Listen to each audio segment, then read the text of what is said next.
You're listening to Boss Ladies and Babies. Business Blab. We're taking off our mom hats and letting our entrepreneurial side show. So grab a notebook and give yourself a bossy timeout. Welcome back to Business Blab. This is Mickey. And this is Megan. Hello, and welcome back to another mini episode with business tips and tricks from us for you. And this week we are talking about market research. So we talk so much about knowing your audience and pinpointing your ICA, your ideal client avatar, and being the go-to girl for your clients and their needs. But there is a way to get a head start on knowing exactly what they need and getting ahead by providing a solution before they even ask you. It's not magic, it's market research, and we're going to talk about it today. Regular market research is going to help you stand out as the expert and become or stay very relevant to your ICA's needs. They might feel like you're a mind reader, but we know you're just a smart and savvy boss lady out there doing the most. So how do you make sure you're doing enough and the right research? Follow these tips to get started.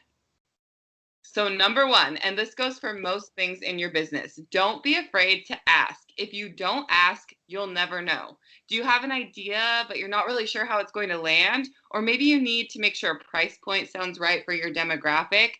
Have a lot of ideas, but maybe you're not sure where to start or what's going to bring the most value or if people are actually going to like what you're putting out there.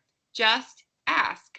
Your ideal client is out there watching and they're listening. And when you listen to her, you can provide her with maximum value. So no question is too big or too small. Just gather as much info as you can so that you can totally run with it.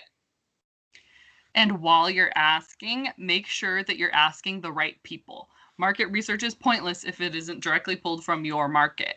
Is your Insta full of followers who don't fit your target audience? Then we need to talk about this. And you probably shouldn't be asking those people what your ICA needs. Is your Facebook full of old friends and family who just want to see you succeed but don't really need what you're selling? Again, not the best place. This is where knowing where your ICA hangs out really comes in handy. Don't waste your time gathering info from people who you can't really help. And make sure that you put yourself out there. Your audience might not know what questions they even have until you provide them the opportunity to ask the questions. So opening up some time for a live Q&A can be really helpful for both you and your audience. And you can use this as a tool to see where you guys can grow together. Maybe you could work through some ideas for new projects or have a fun way to get to know each other. And if a live isn't really your style, open up a post encouraging questions to be asked. We always want you to put a call to action at the end of your post. This is the perfect opportunity to do that. Or even conduct some kind of this or that type poll on a post or in your stories. It can be hard for a lot of us to ask for help or to ask for what we need. So make it easy for your audience by providing a welcoming and easy to access space for their questions and opinions. Always be searching. Market research doesn't have to just be a formal Q&A or poll. If you're having general conversations with someone that fits into your target audience, slip in some questions. Ask for feedback from past customers, be vulnerable, and ask for corrective criticism. Follow what others in your space are doing and see how you can tweak it to help your audience. Even look for ideas in customer reviews and have an open mind on how you can evolve and help in different ways. There are lots of ways to find info if you're always paying attention. So make sure you're always paying attention.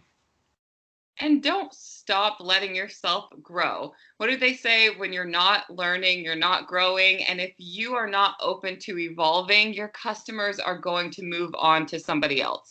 So you may find that your ICA's needs evolve over time, which is why keeping up to date on your market research is so crucial.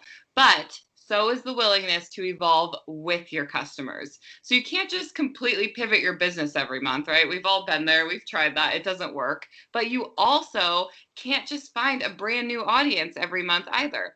People grow, their needs and their pain points change. And as business owners, we need to be aware that we can't stay still and do nothing while they're growing. The more clear you are on your brand's message, the easier it will be to evolve with your audience while staying true to yourself and what you created your business to do. So don't compromise your foundation no matter what, but never stop growing and trying to be the best that you can for your customers and their needs. Listen, grow, and step into being the expert. Your clients will thank you for meeting their needs and truly listening, and your business will continue to flourish. So there you go. Get out there, do some research, see what your customers are saying, and listen up. You might learn a thing or two. And worst case scenario, you're putting yourself out there to make those connections. That's all we have for this week. Until next time, stay bossy. Thank you for listening to Boss Ladies and Babies. If you like this episode, be sure to rate, review, and leave us some feedback. Make sure to follow us on Instagram and Facebook and join the conversation in our Facebook group at Boss Ladies and Babies. And until next time, Stay bossy. bossy.